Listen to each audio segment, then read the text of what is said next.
Hello, hello! Ako'y kinakabahan. Idaan na lang natin sa tawa. Naisipan ko po kasi magluto ng kare-kare. At dahil nga first time kong lulutuin ang kare-kare sa tanang buhay ko, yes po, first time. Ito yung paborito kong hindi ko niluluto ay paano ba naman ang sauce. Yan ang komplikado. At feeling ko ay mga batikan sa kusina lamang ang nakakaluto, mga master chef ba? So mag-feeling master chef na rin tayo. Why not, diba? Libre naman ang mangarap.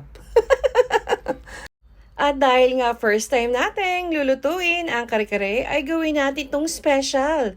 Gamitan natin siya ng Mamacita's Kare-Kare Mix. O, diba?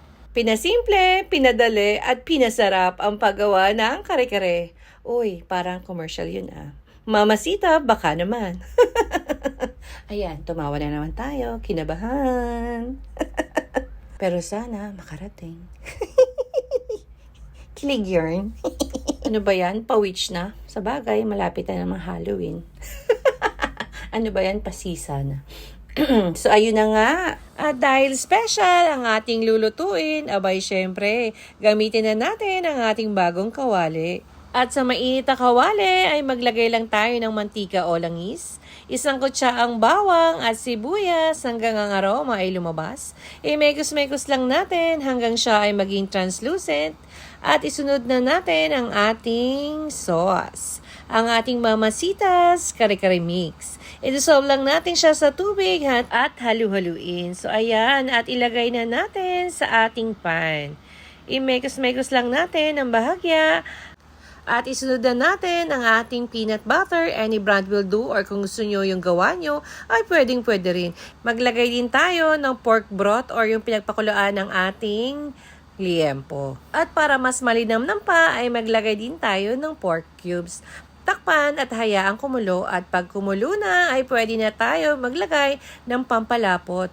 Cornstarch lang po ang nilagay ko. Halu-haluin lang natin hanggang makuha natin ang ating desired consistency. Ilagay na rin natin ang ating mga gulay pampahaba ng buhay. At syempre, yung mga paborito nating gulay ang ating nilagay, puso ng saging, okra, talong, at pechay. At lastly ay maghalo tayo ng kaunting bagoong dito sa ating sauce para mas malinamnam. Pero ito po ay optional lang. So ayan, at tikman na natin. Kayo na po ang bahalang mag-adjust, salt and pepper to taste. At sa akin ay ayos na ito. Kaya naman, luto na. At pwede na tayong mag-plating and ready to eat.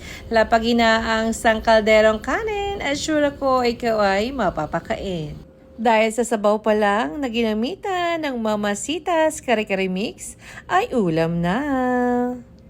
At kung umabot ka sa part na ito, ay maraming salamat po. Please do like, share, click the follow, and subscribe.